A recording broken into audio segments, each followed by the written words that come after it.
Hello दोस्तों, राधे राधे। आज मैं आपको बताने जा रही हूँ कमर दर्द, स्लिप डिस्क या साइटिका की अगर आपको प्रॉब्लम है तो उसके लिए आप क्या कर सकते हैं, कौन सी एक्सरसाइज कर सकते हैं जिससे आपकी कमर दर्द हो, स्लिप डिस्क हो या फिर आपको साइटिका की प्रॉब्लम हो वो जल्दी से जल्दी आपकी जो है दूर हो जाए। उसके लिए कुछ मैं आपको योग क्रियाएं बता रही हूँ, ध्यान से देखिएगा और जो है इसको संग संग कीजिएगा, आपको इससे बहुत लाभ होगा। चलिए अब हम शुरू करते हैं।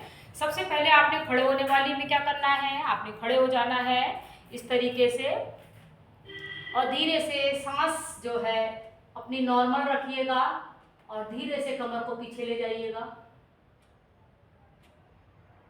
थोड़ी देर रुकिएगा और फिर सीधे इसी तरह आपने फिर से ले जाना है दूसरा राउंड, फिर सीधे। जितनी देर तक आप पीछे रोक सकते हैं उतनी देर तक रोकिएगा। 3 4 5 6 7 8 9 10। रिलैक्स। बहुत ज़्यादा आपने कमर को पीछे नहीं करना है, जितनी आप कर सकते हो कि असहनीय आपको दर्द ना हो उतना ही आप कमर को धीरे से पीछे ले जाइएगा और आप सीधे हो जाइएगा। आगे आपको नहीं झुकना है, आपने पीछे ही धीरे से आपको झुक के जितनी देर तक आप रुक सकते हैं उतनी देर तक रुकना है। फिर उसके बाद आप धीरे से इस तरीके से बैठ जाइए और जो है लेट जाइएगा। अब आप करेंगे भुजंगासन। धीरे से सांस लेते हुए अपने को उठाते हुए, पैर आपके सीधे रहेंगे, एड़ी पंजा घुटने बिल्कुल सीधे रहेंगे। सांस लेते हुए आप आएंगे, जितनी देर तक रुक सकते हैं रुकेंगे और फिर धीरे से वापस, फिर धीरे से ऊपर आएंगे। जितना आप ऊपर जा सकते हैं उतना ही जाएंगे और फिर धीरे से वापस। इसे कहते हैं भुजंगासन। फिर धीरे से ऊपर सर्पासन, भुजंगासन। फिर धीरे से वापस, फिर ऊपर, फिर वापस, फिर ऊपर,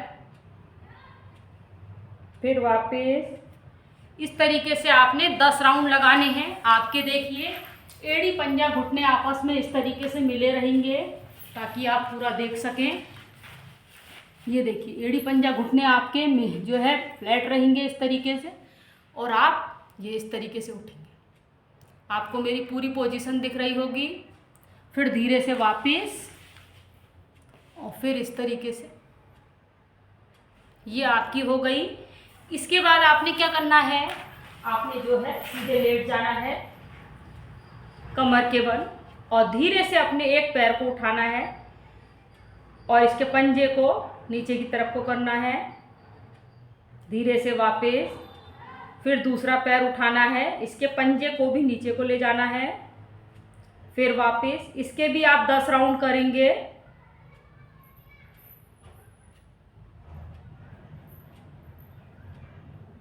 दस राउंड करने के बाद मैं आपको बता रही हूँ, सिर्फ ये आपको उदाहरण के तौर पर है। उसके बाद जो है फिर आगे ले जाएंगे आप। 10 राउंड आगे के करेंगे आप इस तरीके से। पैर को उठाया और पंजे को अपनी नाक की सीध में ले गए, आगे को खींचा, फिर वापस, फिर धीरे से लाए, फिर वापस, फिर ये, फिर इस तरह से यहाँ पे जितनी देर तक जो रोक सकता है उतनी देर तक रोकेंगे, हो सके तो। फिर इसके बाद जो है आपने अपनी दोनों घुटनों को इस तरीके से आपने मोड़ा और अपनी कमर को उठाएंगे जितना उठा सकते हैं। फिर वापस इस पोजीशन को मैं इस तरीके से भी आपको दिखा सकती हूँ। आपने करना क्या है, आपने अपनी सिर्फ कमर को उठाना है। ये देखिए बीच में कमर का पोर्शन, ये देखिए यहाँ पे से इस तरह से बस आपको इतना उठाना है, रोकना है और छोड़ देना। फिर उठना है, रोकना है और छोड़ देना है। इसके भी आपने 10 राउंड करने हैं। फिर आपने उठना है और फिर छोड़ देना है, फिर उठना है, फिर छोड़ देना। इसके भी आपने 10 राउंड करने हैं। जितना आप कर सकते हैं उतना कीजिए, ज़बरदस्ती नहीं करनी है आपने। और एक आपके लिए है बटरफ्लाई, जिसकी कमर में बहुत अत्यधिक दर्द रहता है, वो बटरफ्लाई भी कर सकता है। बटरफ्लाई बहुत अच्छा है, देखिए इस तरीके से बटरफ्लाई को करना है आपने। कमर गर्दन बिल्कुल सीधी रहेगी। जितना आप कर सकते हैं 25-25 के जो है 3 राउंड, 4 राउंड, 5 राउंड जो भी आप कर सकते हैं वो कीजिएगा। बस इतना ही कीजिएगा। इससे आपकी कमर दर्द, स्लिप डिस्क या फिर आपकी जो है साइटिका में बहुत ज़्यादा फ़ायदा होगा। आज के लिए इतना ही। चलिए, राधे राधे।